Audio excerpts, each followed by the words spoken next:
On today's show, we will share the wisdoms of living Sufi masters, read some beautiful Sufi poetry, as well as watch Sufis from around the world express their love for their divine. From the beginning of civilization, human beings have yearned for a relationship with their Creator. For some, a mystical path known as Sufism leads them to inner awakening and ultimately spiritual enlightenment. A Sufi is a seeker of truth, a spiritual wanderer intoxicated with divine love. Through remembrance and contemplation, a Sufi's path to enlightenment begins.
Always in the Sufi Meditation Center from the traditional teachings of the Naqshbandi Sufi way.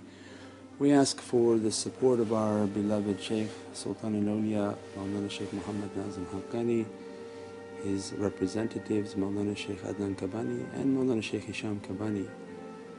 You see that everything around us has a tremendous importance.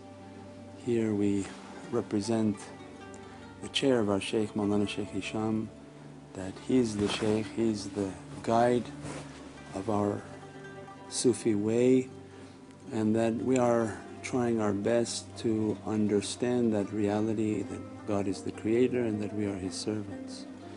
And we try to show that humbleness by sitting at His feet.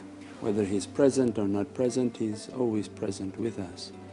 We have to admit to ourselves our weakness and ask for the support of God and the support of the Prophets, the Saints and the Angels. That first step in Sufism and understanding Sufism is recognizing our own weakness, recognizing that God is powerful and that I'm weak, and that what I'm searching for I have to look within myself.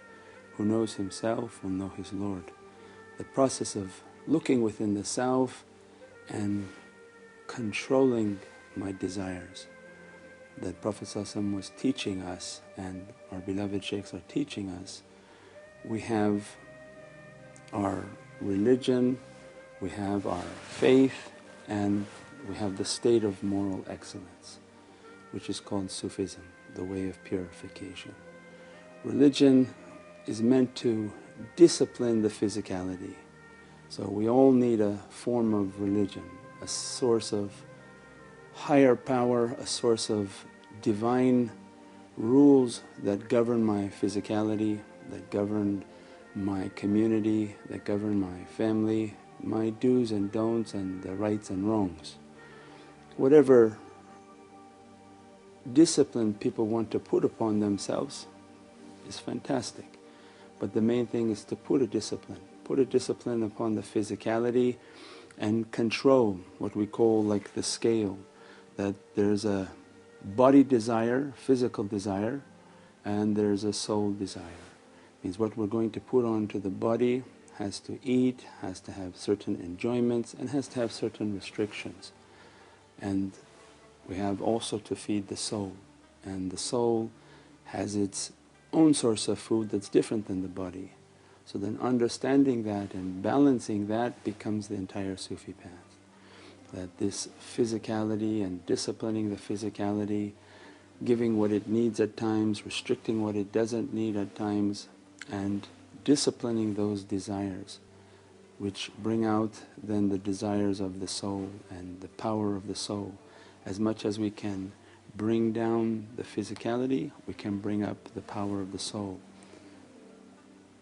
In many traditional countries of Sufi countries, they show the bird cage with a bird, which was symbolic of our path, that the cage is the physicality, and within that cage is this beautiful bird that's singing and wishing to be free, but is restricted by the bars of that cage.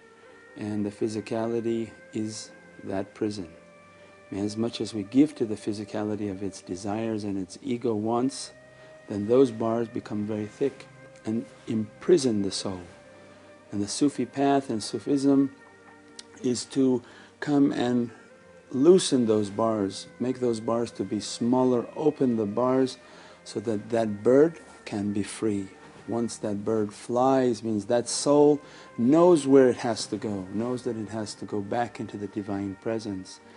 It will feed from that presence, that light and energy, and it will return back to that cage. So the whole process of Sufism is to open those bars and allow that bird to be free, to nourish itself, to feed from that Divine Presence, from those oceans of mercy, from the foods of mercy. Then we find our lives to be balanced, which opens for us the understanding in Sufism of the body, mind and soul.